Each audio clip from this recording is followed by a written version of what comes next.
Yo, what's going on YouTube? It's your boy Alex Thomas here, back with another video for you guys. Today, I'm going to give my thoughts and my review on Transformers: The Dark of the Moon, my favorite Transformers of the franchise, and I'm actually really excited to talk about this movie. This movie is directed by Michael Bay, starring Shia LaBeouf. We actually don't have Megan Fox in this movie. I can't think of her name. I think it's like Rose something Whitley, I think, or something like that. We got Josh Duhamel, Tyrese Gibson, we got John Turturro, we got John Malkovich in this film, and I'm gonna give you guys my thoughts on this movie. I've been reviewing all the Transformers movies. If you haven't seen my review for Transformers and Transformers: Revenge of the Fallen, definitely go check out those reviews. And I'm gonna keep continuing to review them. Now I'm about to give you guys my thoughts on Dark of the Moon. If you guys enjoyed this video, please hit that like button, please subscribe for more, and let's get into this review, you guys. Let's get it. Let's go. You guys, like I said, this is Transformers: Dark of the Moon, directed by Michael Bay, starring Shia LaBeouf, and this is my favorite Transformers movie, like I said in the opening of the video. And I remember the first time I saw a trailer for this, when we get basically the moon landing, and basically they find Sentinel and Autobot ship on the moon. I thought, hey, this is pretty interesting. Let's see where they go with this. And I remember seeing that second trailer. It's like, oh my god, this is going to be a non-stop thrill ride. And I was right. Basically, obviously, the last half is a non-stop thrill ride. And the opening of the movie, like the first act going into the second act, it's some things I want to talk about when it comes to what I would do and what I would change with this movie to make this movie better than what it is. Like I said, this is my favorite Transformers movie of all three, at least the first three. And there's still some problems with this movie, and let's get into them. So Michael Bay and the team, basically they listened to the criticism of the first movie. It's not so much crazy jokes. The racist twin robots are gone. Obviously Megan Fox has departed from the picture. Less parents nonsense. Like, they are in the film, but they're not in it as much. And he toned back on some of the nonsense that the Revenge of the Fallen had. And also, the story is more straightforward, and it's not like just a whole bunch of scenes and basically a bejumbled mess put on screen. Like, there's actually a story and actually structure to the story, and things lead to certain things that make sense, which I do enjoy. But one of my major problems with this movie is how the movie opens. Like I said, I love all the moon landing stuff. Like I said, this whole movie is about, something about the dark side of the moon, and the Decepticons hiding a certain amount of pillar just so they can build a space drift to bring Cybertron back to Earth so they can rebuild. And Sentinel is the key and stuff like that. And I liked all that stuff. I love that Michael Bay tries to tie in American history, or just history in general, with the Transformers. It's pretty hilarious. Even though the opening with John F. Kennedy, the CGI is atrocious. I don't understand why they didn't just hire a guy that looked like John F. Kennedy, because it looks very bad. Even today watching it, it looks very bad. It really does. But I loved all that stuff. And where the movie, especially within this first act, where the movie falls short is everything with Sam, and of course his new girlfriend. Him trying to find a job, him dealing with the problems of finding a job, and trying to impress his girlfriend, and him being jealous over Patrick Dempsey.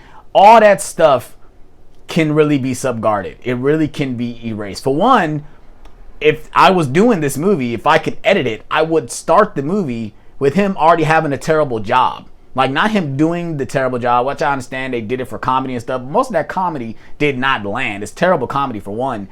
But all the montage with him riding with his parents, trying to look for a job, all that stuff can be subguarded and gone.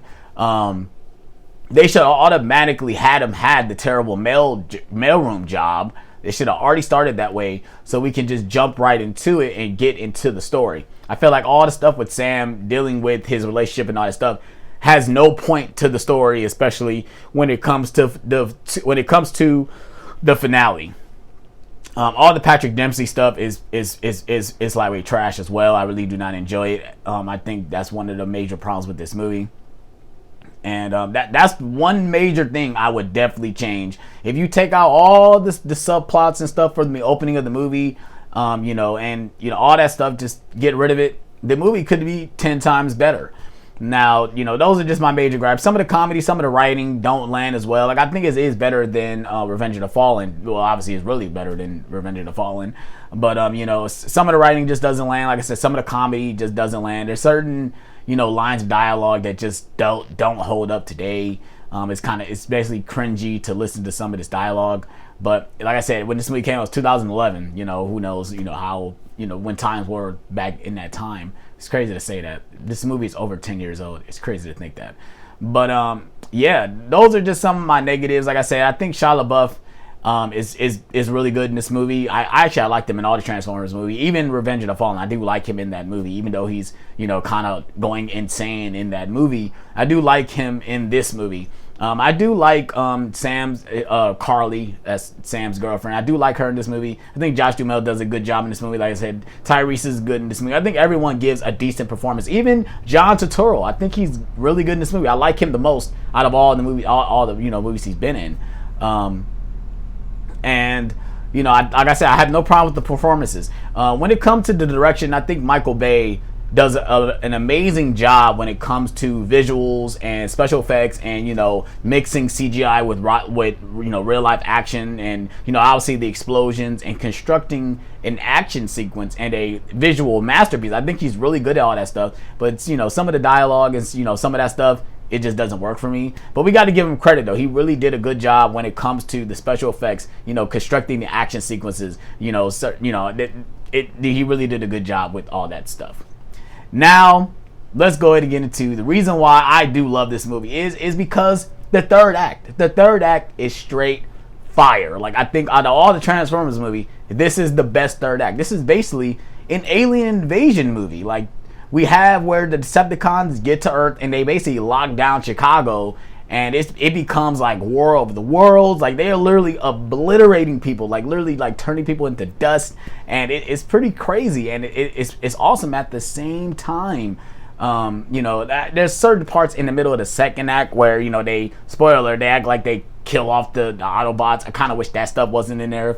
That stuff was just trying to bring out emotion for no apparent reason. I don't think that was really warranted. But everything leading into that is spectacular. You see Optimus Prime being such a badass, cutting through Decepticons. You get all just the way everything is constructed with all the action.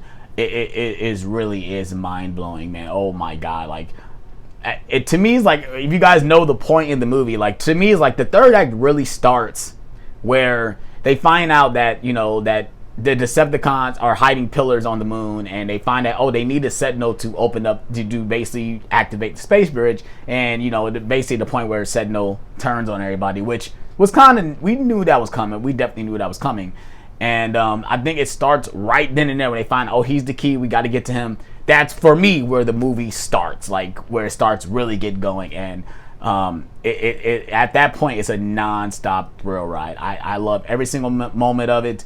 I think the visual effects are amazing. I think some of the side characters, doing what they do is kind of a little abrupt. Like, it's just, but I think everything when it comes to the third act is spectacular. The one thing I didn't get to talk about in the other movies was the score.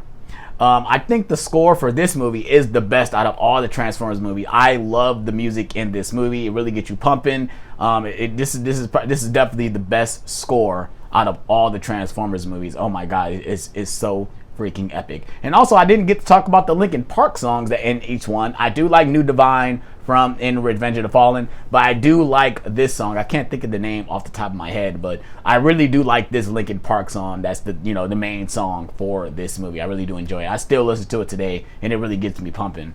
But overall, I really do recommend this movie. Like I said, this is my favorite Transformers movie. If you just take out some of the opening stuff, this movie could be really a great movie. It really could. I think all the action is very well constructed. Of course, we get a lot of the, like I said, with the opening and some of the parts in the second act, do drag, and we get new characters introduced, like John Malkovich. He's definitely over the top. We got Ken Jeong getting introduced. He's over the top as well. We got a lot of over the top characters in this movie. It's pretty crazy.